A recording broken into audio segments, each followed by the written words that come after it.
তো বুঝতে তো পারলেই, শুনলেই যে কি হয়েছিল। আমার চাকাটা ভেঙে গেছিল, আমার সামনের চাকাটা।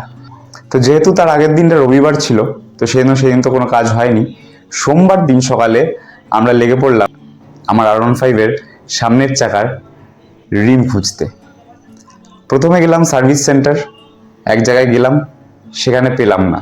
তারপরে সেখান থেকে শিলিগুড়িতে দুটো সার্ভিস সেন্টার আছে R15-এর, যেখানে দু জায়গায় অথরাইজড ডিলার আছে যেখান থেকে পার্টস পাওয়া যায়। আরেক জায়গায় গেলাম, সেখানে যতটা আমার মনে পড়ছে ঝঙ্কার মোড় জায়গাটার নাম। সেখানে ইয়ামার পার্টসের দোকানে, মানে সার্ভিস সেন্টারে, সেখানে পেলাম ইয়ামার সামনের চাকার R15-এর রিম। সেই রিম লাগিয়ে আমরা শুরু করলাম বিকেল 5:30টার সময় কার্শিয়াংয়ের জন্য। কার্শিয়াংয়ের জন্য শুরু করার একটু পরেই যেটা হলো সেটা হচ্ছে যে সৌরভদা পড়ে গেল একটা টার্নিংয়ে, এবং সেখানে ওর ডান দিকের ফুট রেস্টটা ভেঙে গেল। তো সেইভাবেই আমরা সেদিন রাতে কার্শিয়াং উঠলাম। কার্শিয়াং পৌঁছতে মোটামুটি 8:30-9টা বাজলো। পরের দিন সকালে আমরা বেরিয়ে পড়লাম কার্শিয়াং থেকে ধোত্রের পথে। কার্শিয়াংয়ের মিষ্টি পাহাড় পেরিয়ে যখন আমরা ধোত্রের দিকে এগোচ্ছিলাম, হঠাৎ রাস্তা শেষ, ল্যান্ডস্লাইডে পুরো রাস্তা মুছে গেছে। লোকালরা বলল একটা অফরোড আছে জঙ্গলের মধ্যে দিয়ে।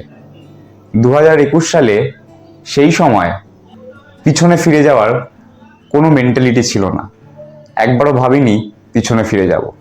আমরা অফরোডে ঢুকলাম, কিন্তু রাস্তাটা এতটাই কঠিন এবং এতটাই খারাপ যে মনে হচ্ছিল এবার পেছন দিকে ফিরে যাই।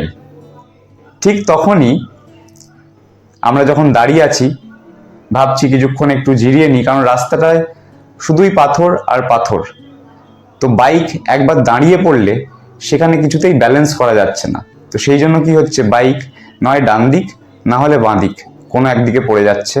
তার উপরে আছে পেছনে প্রায় 10 থেকে 12 কেজির লাগেজ।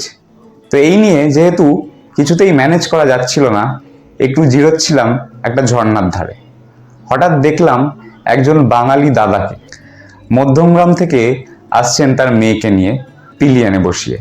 এবং সেই দাদা আমাদেরকে এসে বললেন পরিষ্কার বাংলায় যে কি হলো, তোমরা এখানে দাঁড়িয়ে আছো? আমরা তো উপরে শুনলাম দুটো কলকাতার বাইক ঢুকেছে এই রাস্তা দিয়ে ধোত্রে যাওয়ার জন্য, তাই ভাবলাম আমরাও তোমাদের সঙ্গে উঠে পড়বো, চলো উঠে পড়ি।